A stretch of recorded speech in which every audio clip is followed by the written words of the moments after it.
آیت جو ہے یہ اس سارے باب کا جس کے بحث جو ہے وہ پالوس رسول جو ہے وہ کر رہا ہے، جو موازنہ وہ کر رہا ہے اور تقابلی جائزہ جو وہ ہمارے سامنے پیش کر رہا ہے، اس سارے باب کا یہ آیت جو ہے یہ نچوڑ ہے۔ جو لفظ سب سے پہلے مستعمل ہے وہ ہے کیونکہ۔ تو اس سے مراد یہ ہے کہ اس آیت میں جو اوپر بحث کی جا رہی ہے، جو تعلیم دی جا رہی ہے، کہ سمری ہے، اس کا خلاصہ یہاں پر بیان کیا جا رہا ہے۔ یہ خلاصہ اپنی ذات میں ایک نئی بحث کا آغاز بھی ہے۔ یہ آیت تضادات سے بھری ہوئی آیت ہے۔ پہلے دیکھیں، مالکوں کا ذکر ہے، گناہ مالک ہے یا خدا مالک ہے؟ دو مالکوں کا ذکر یہاں پر کیا گیا ہے، ایک طرف گناہ ہے، دوسری طرف خدا ہے۔ دوسری بات جو آپ کو اس آیت میں ملتی ہے وہ یہ ہے، ایک طرف ریوارڈ ہے، ایک طرف اجرت ہے، دوسری طرف بخشش ہے۔ اگر میں یہ رومال کا حقدار نہ ہوں، میں میرٹ پر نہیں آیا، میں ڈیزرو نہیں کرتا، یہ رومال مجھے مل جائے تو یہ خارص ہے، یہ گریس ہے، یہ فضل ہے، انمیرٹڈ جو بلیسنگ ہے اس کو ہم خارص کہتے ہیں۔ ایک طرف مزدوری ہے، لیبر ہے، ریوارڈ ہے، جو آپ ڈیزرو کرتے ہیں وہ ہے، اور دوسری طرف جو ہے وہ آپ کے پاس ایک فری گفٹ ہے جو بالکل جس کے آپ اہل نہیں ہیں، جس کے لائق نہیں ہیں، جس کے لیے آپ میرٹ پر نہیں آئے، لیکن وہ چیز آپ کے حوالے کر دی گئی ہے، وہ آپ کو دے دی گئی ہے۔ یہ جو دوسری بات ہے اس پر ہم زیادہ دھیان دیں گے آج۔ جو تیسری بات ہے وہ دو راستے وہ بیان کرتا ہے، اور جو دو راستے ہیں وہ منزل کی طرف جو ہے وہ رواں دواں ہیں۔ ایک گناہ کا راستہ ہے جو موت کی طرف لے کر جاتا ہے، دوسرا راستہ خدا کا راستہ ہے جو ہمیشہ کی بخشش کا راستہ ہے، جو ہمیشہ کی زندگی پر آپ کو لے کر جاتا ہے۔ نہ موت میں یہ سفر رکتا ہے، نہ ہی ہمیشہ کی زندگی جو ہے وہ تمام ہوتی ہے، وہ ختم ہوتی ہے۔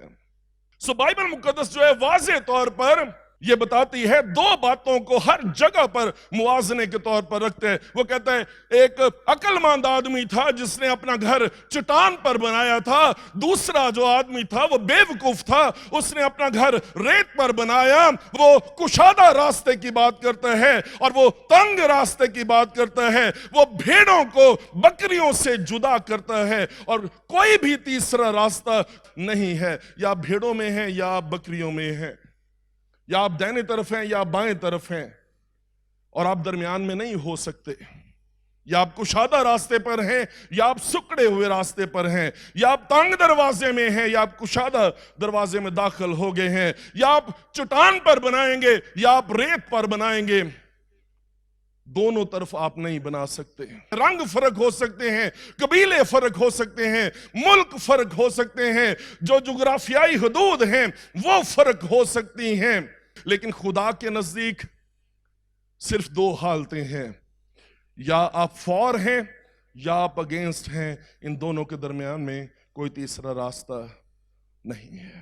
آپ کتنے نیک ہیں، آپ کتنے پارسا ہونے کی کوشش کر رہے ہیں، آپ کتنے انسان دوست ہیں، آپ کے اخلاقی اقدار کیا ہیں، ان سب سے کوئی فرق نہیں پڑتا۔ جس بات سے فرق پڑتا ہے وہ یہ ہے، کیا آپ خداوند یسوع مسیح میں ہیں۔ مکاشفہ کی کتاب اس کا 20واں باب اور اس کا 21واں باب بڑی خوبصورتی سے ان دونوں حقائق کو ہمارے سامنے پیش کرتا ہے۔ مکاشفہ 20واں باب جو ہے وہ دوسری موت کا ذکر کرتا ہے۔ آپ کہیں گے اس کا مطلب ہے پہلی موت بھی تو ہے۔ پہلی موت جو ہے وہ باغ عدن سے شروع ہوئی تھی، جس دن تو نے پھل کھایا تو مرا۔ روحانی موت پہلے مر گیا، جسمانی موت جو ہے وہ بعد میں مرا۔ کئی لوگ جو ہے وہ سمجھتے ہیں کہ یہ بات سمجھنا تھوڑا سا مشکل ہے۔ آپ پھول کو توڑ دیتے ہیں، وہ کچھ دنوں تک آپ کو تازہ محسوس ہوتا ہے، اور چونکہ آپ نے اس کو سورس سے جدا کر دیا ہے، اس کی زندگی سے آپ نے اسے جدا کر دیا ہے، کچھ دیر کے بعد وہ جو ہے وہ سوکھ جاتا ہے۔ یہی حال آدم کا ہوا تھا، ہے نا؟ وہ روحانی طور پر مر گیا اور پھر وہ جسمانی طور پر بھی مر گیا۔ بائبل مقدس میں دو مثالیں ہیں جو بیان کرتی ہیں کہ اگر موت داخل نہ ہوئی ہوتی تو ہمیشہ کی زندگی جو خدا کی بخشش ہے وہ کیسی ہونی تھی اس سیارے پر۔ پہلی مثال جو ہے وہ ہنوک کی مثال ہے، اور دوسری مثال جو ہے وہ ایلیا کی مثال ہے۔ ہنوک زندہ آسمان پر اٹھایا گیا اور ایلیا بھی آسمان پر زندہ اٹھایا گیا۔ اگر آدم نے گناہ نہ کیا ہوتا تو ہم میں سے ہر ایک اس زمین پر اپنی جسمانی دوڑ کو، جسمانی زندگی کو مکمل کر لیتا، لیکن اس کے بعد ہم نیچے جانے کی بجائے ہم لوگ اوپر چلے جاتے۔ ہم میں سے ہر ایک ہنوک ہوتا، ہم میں سے ہر ایک ایلیا ہوتا، اور ہم ہمیشہ کی زندگی میں ڈائریکٹ ہی، ہے نا، جیسے وہ آتشی رتھ میں جو ہے آسمان پر چلا گیا، ہنوک خدا کے ساتھ ساتھ چلتا رہا اور وہ آسمان پر چلا گیا۔ یہ جو نیچے جانا ہے، جو زمین میں جانا ہے کہ تو خاک ہے اور پھر خاک میں لوٹ جائے گا، یہ ہم نے خود انٹروڈیوس کروایا ہے۔ لیکن خداوند کا کیسا بڑا فضل ہے، گناہ انسان نے کیا ہے، کفارہ بھی انسان ہی ادا کر سکتا ہے، کوئی اور نہیں ادا کر سکتا، اور جو انسان کفارہ ادا کر سکتا ہے وہ مجھ سے فرق ہونا چاہیے۔ میں گناہ کی حالت میں پیدا ہوا ہوں، جو کفارہ دے وہ کامل ہونا چاہیے تاکہ اس کی قربانی، اس کا کفارہ بھی کامل ہو جائے، تو پھر ہی وہ گنہگار کو بچا سکتا ہے۔ یسوع مسیح نے ایک عجیب کام کر دیا، چاہے کوئی کتنا ہی بڑا اپنے آپ کو سمجھتا ہے، جو زمین میں گیا ہے وہ باہر نہیں آیا۔ صرف ایک ہی ہے جو زمین میں گیا تھا اور اس کی قبر خالی ہے، اور وہ قبر پر فاتح ہے، اس کا نام یسوع مسیح ہے۔ یسوع مسیح کے وسیلے سے، اسی لیے تو اس نے کہا تھا جو مجھ پر ایمان لائے گو وہ مر جائے تو ابھی زندہ رہے گا، اور جو کوئی زندہ اور مجھ پر ایمان لاتا ہے وہ اب تک کبھی نہ مرے گا۔ جو آپ کا مضمون ہے، خدا کی بخشش اس کا بیٹا ہے۔ یسایہ 9 باب میں وہ کہتا ہے ہمارے لیے ایک لڑکا تولد ہوا، یہ اس کی کامل بشریت کو ظاہر کرتا ہے، اور ہم کو ایک بیٹا بخشا گیا۔ جو بخشش ہے وہ یہاں سے بخشا گیا، ہمارا ریوارڈ نہیں تھا، لیکن خدا نے دان کر دیا ہے، خدا نے بخش دیا ہے، خدا نے دے دیا ہے۔ یہ اس کی مہربانی ہے، یہ اس کا فضل ہے، یہ خدا کی کیئر کو ظاہر کرتا ہے۔ اس نے سب سے بہترین بخشا ہے، اس نے ہیزیٹیٹ نہیں کیا، اس نے کوئی ہچکچاہٹ کا اظہار نہیں کیا کہ اس نے اپنا بیٹا ہمیں بخش دیا ہے۔ یہ ہماری امپورٹنس کو ظاہر کرتا ہے۔ تو خدا نے جو سب سے اشرف تھا، جو سب سے اتم تھا، جو سب سے اعلیٰ تھا، وہی خدا آپ کو دے گا نا۔ جو سب سے پیارا ہے وہ خداوند نے بخشش کی صورت میں ہمیں بخشا ہے، ہمیں دے دیا ہے، دان کر دیا ہے، حوالے کر دیا ہے۔ اپنی اہمیت کے ساتھ ساتھ آپ لوگ اس کی سیریسنس کو سمجھنے کی کوشش کریں کہ یہ انتہائی سنجیدہ بات ہے، پریویلیج ہے، ہمارے لیے استحقاق ہے، ہماری عزت ہے کہ خدا کا بیٹا آیا ہے اور ہمارے لیے صلیب پر مر گیا ہے، میرے لیے مردوں میں سے جی اٹھا ہے، میرے لیے آسمان پر چلا گیا ہے تاکہ میرے لیے راستہ تیار کر دے۔ لیکن اس کے ساتھ ساتھ، اس پریویلیج کے ساتھ، ایک بہت بڑی رسپانسبلٹی بھی خداوند نے ہمیں دی ہے، اور اس رسپانسبلٹی کو ہمیں جاننے کی اور سمجھنے کی ضرورت ہے۔ یوحنا کی انجیل اس کے 3 باب میں اور اس کی 16ویں آیت میں بائبل مقدس کی سب سے بڑی آیت ہم اسے کہتے ہیں، خدا نے دنیا سے ایسی محبت رکھی کہ اس نے اپنا اکلوتا بیٹا بخش دیا تاکہ جو کوئی اس پر ایمان لائے وہ ہلاک نہ ہو بلکہ ہمیشہ کی زندگی پائے۔ یہ جو بخشش ہے خدا کی یسوع مسیح کی صورت میں، اس کے 3 حصے ہیں. سب سے پہلا حصہ لو ایکسپریسڈ، اس نے اپنی محبت کا اظہار کیا ہے. خدا نے اپنی محبت کا اظہار کیا ہے. دنیا میں سب سے زیادہ جس لفظ کو گالی دی گئی ہے، جس لفظ کو ہیچ قرار دے دیا گیا ہے، جس لفظ کو سن کر لوگ کراہیت کھانے لگے ہیں، وہ لفظ جو ہے وہ بھی محبت ہی ہے. اس کی وجہ پتہ کیا ہے؟ جب محبت کی بات کرتے ہیں تو ابلیس کو سب سے بڑی محبت، سب سے اعلیٰ محبت، سب سے اتم محبت جو ہے وہ یاد آتی ہے. اس لیے وہ اس لفظ کو جس سے وہ نفرت کرتا ہے اس کو ٹھڈے مارنا شروع کرتا ہے. خدا نے محبت کو اگزامپل کے طور پر پیش کر دیا ہے. اس نے دکھا دیا ہے کہ وہ آپ سے محبت کرتا ہے، پیار کرتا ہے، اور جو دکھانے کے لیے اس نے اپنے بیٹے کو ہمارے حوالے کر دیا ہے. اس نے اپنا بیٹا دے دیا ہے. اس کی محبت کا ایکسپینس ہے، یہ قیمتی محبت ہے. اس کے پاس 10 بیٹے نہیں تھے، ان میں سے ایک کو نہیں دے دیا اس نے. اس کے پاس ایک ہی اکلوتا بیٹا تھا، ہے نا. اس نے اپنا آپ خالی کر دیا ہے. یہ محبت قیمتی محبت ہے جس میں خدا نے جو بخشش اپنے بیٹے کی صورت میں ہمیں دی ہے، یہ محبت جو ہے اس نے اسے قیمت ادا کرنی پڑی ہے. اور یہ محبت جو ہے جو خدا نے ہم سے کی ہے، آپ کو مفت ملی ہے، خدا کے لیے مفت نہیں تھی. اس نے سب کچھ لٹا دیا ہے. اور ایسی محبت جو سب کچھ داؤ پر لگا دے، ایسی بخشش جس نے سب کچھ کو داؤ پر لگا دیا ہے.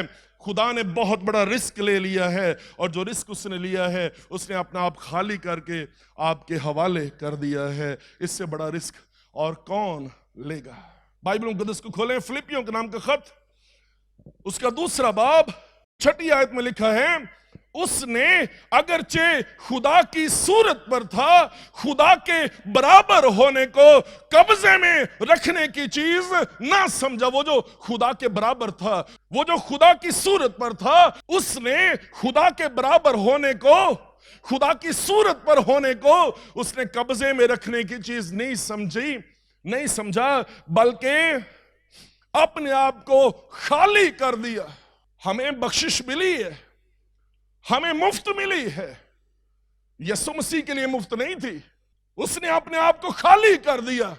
اور اگر آپ یہ دیکھیں یہاں پہ تو اس کا جو دوسرے الفاظ میں مطلب ہے وہ یہ ہے کہ اس نے جو خدا کے برابر تھا اس نے خدائی کو چھوڑ دیا، خادم کی صورت اختیار کی اور انسانوں کے مشابہ ہو گیا، اور انسانی شکل میں ظاہر ہو کر اپنے آپ کو پست کر دیا، اور یہاں تک فرمانبردار رہا کہ اس نے موت، بلکہ صلیبی موت گوارا کی.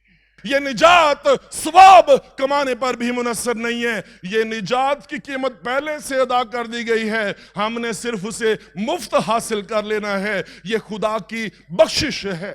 خداوند یسوع مسیح کے وسیلے سے جو خدا کی بخشش ہے، اس نے آپ کو، اس نے مسیحیت کو، اس نے مسیحوں کو باقی سارے مذاہب سے، باقی ساری دنیا سے علیحدہ کر دیا ہے، اور ہمیں یونیک بنا دیا ہے، ہمیں چھوٹا بنا دیا ہے، ہمیں انفرادیت بخشی ہے، ہمیں علیحدہ کر دیا ہے. اس نے، یہ اس کی مہربانی ہے کہ اس نے یسوع مسیح کے نام کو مینشن کیا یہاں پہ.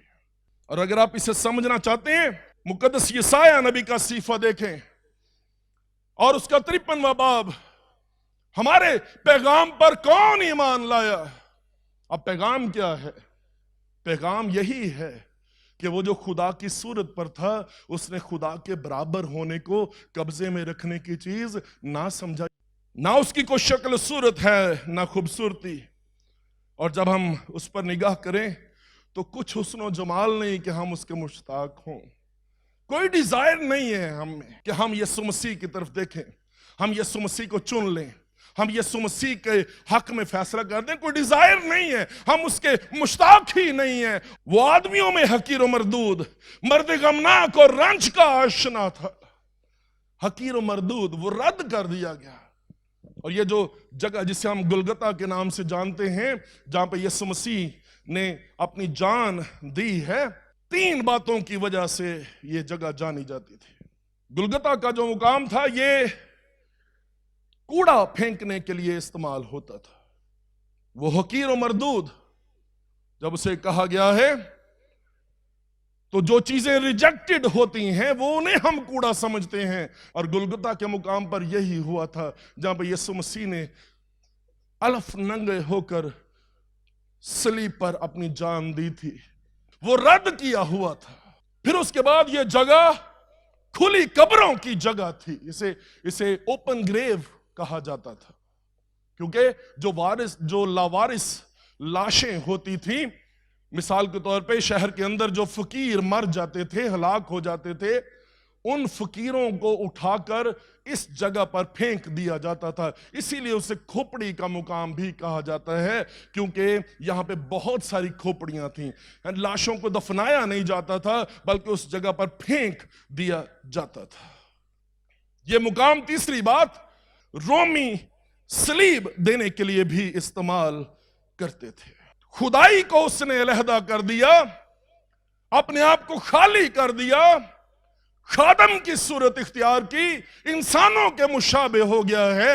یہ نجات ہمارے لیے مفت ہے، لیکن یہ نجات جس نے دی ہے، وہ بخشش جو ہمیں ملی ہے، جس کے وسیلے سے ہے، اس کے لیے مفت نہیں تھی۔ بائبل مقدس میں خدا کی اس بخشش کے لیے آپ کو ہر دور میں کلیسیا کی سنجیدگی کا آپ کو احساس ہوتا ہے، جہاں پہ لکھا ہے کہ وہ اپنے جالوں کو، اپنے باپ کو، زبدی کو، نوکروں کو اور کشتیوں کو چھوڑ کر خداوند یسوع مسیح کے پیچھے ہو لیے۔ یہ آپ کو ان کی سیریسنس جو اس خدا کی بخشش کے بارے میں تھی اس کا احساس دلاتا ہے۔ یہ جو کلیسیا کے لوگ ہیں، یہ کانے ہو کر جو چیز ٹھوکر کھلاتی ہے، جو اس بخشش سے روکتی ہے، وہ اسے نکال کے پھینک دیتے ہیں۔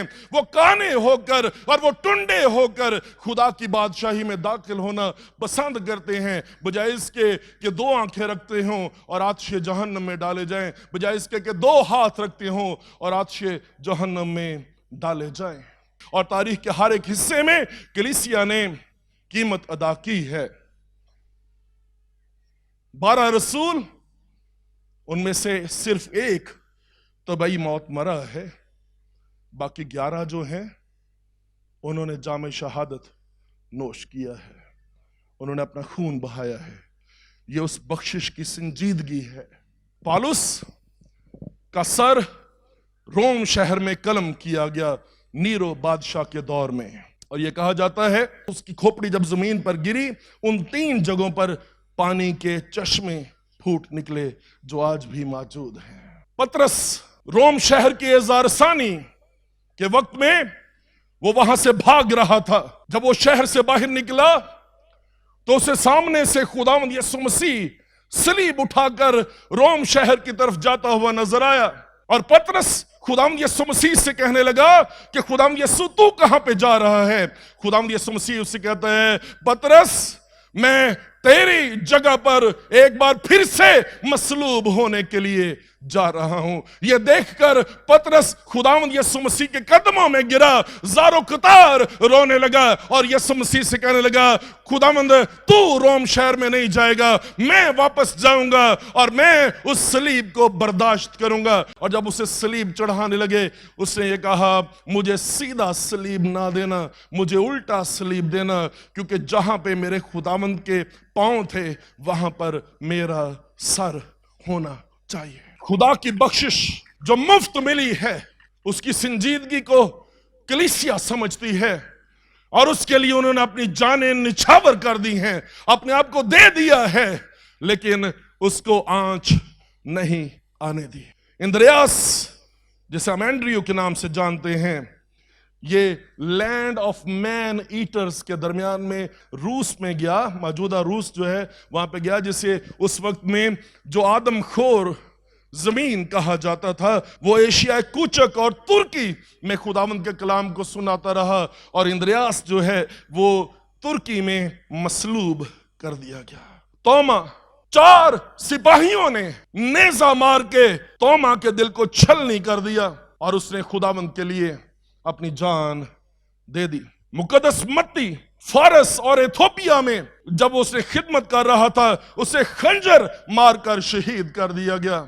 یعقوب رسول شام میں عبادت خانے کے کنگرے پر سے نیچے پھینک دیا گیا، اور جب اسے نیچے پھینکا گیا تو دنیا حیران ہو گئی کہ وہ بھی زندہ تھا اور اسے کچھ آنچ نہیں آئی۔ ایسے میں لوگ آگے بڑھے اور انہوں نے بڑے بڑے ڈنڈوں کو استعمال کیا، اور ان ڈنڈوں سے اس کے سر پر مارتے رہے، یہاں تک کہ یعقوب رسول جو ہے اس نے اپنی جان کا نذرانہ خداوند کے لیے دے دیا۔ یہ جو خدا کی بخشش ہے جو ہمیں مفت ملی ہے، اس کی سیریسنس کو سمجھنے کی ضرورت ہے، اس سنجیدگی کو لینے کی ضرورت ہے۔ اسی لیے تو اس نے کہا جان دینے تک بھی وفادار رہ تو میں تجھے زندگی کا تاج دوں گا۔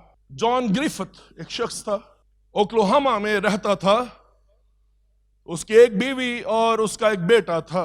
1929 میں جب امریکہ میں معاشی بحران آیا تو جان گریفت کا سب کچھ چلا گیا، اور ایسے میں اس نے اپنی بیوی اور اپنے چھوٹے بیٹے کو، چھوٹا سا اس کا ایک ہی بیٹا تھا، اسے لیا اور وہ مسیسپی شہر میں آیا۔ مسیسپی دریا جو تھا، جان گریفت کو اس میں نوکری مل گئی کہ جان نے وہ پل جو تھا اسے آپریٹ کرنا تھا۔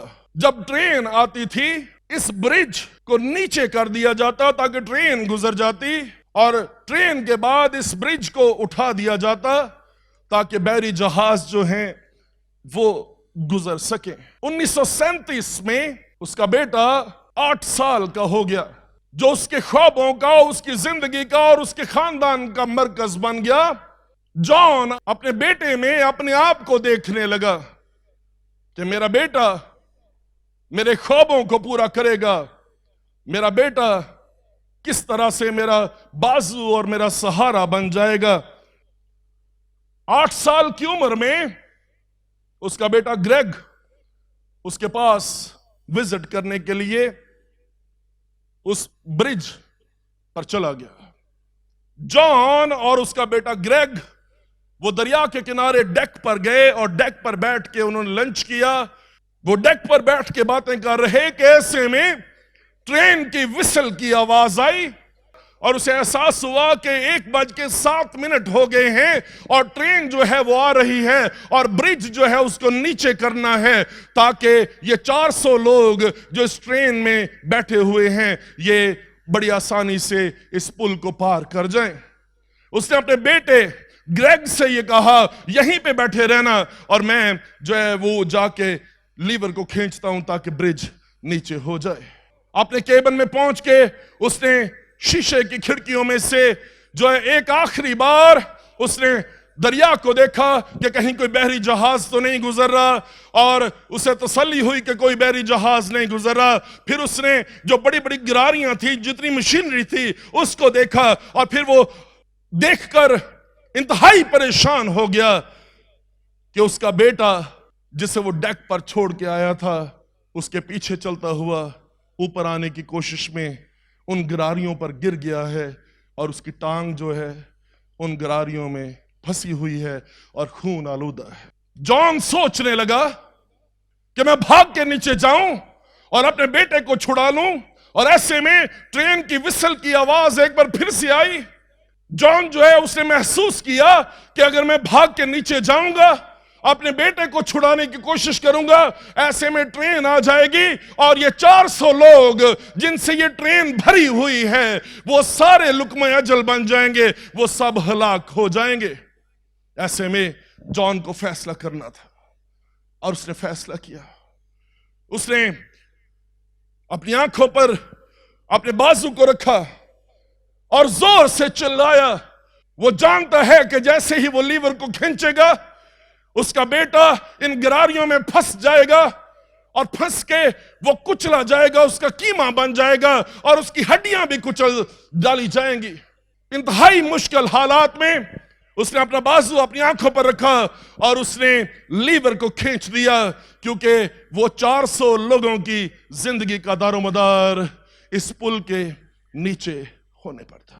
اس کا بیٹا چلاتا رہا, گراریاں گھومنے لگی اور بالآخر اس کے بیٹے کی چیخو پکار جو ہے وہ خاموشی میں بدل گئی. پل نیچے ہوا, ٹرین تیزی سے گزرنے لگی اور ایسے میں جان ٹرین کی کھڑکیوں میں سے لوگوں کو دیکھ رہا.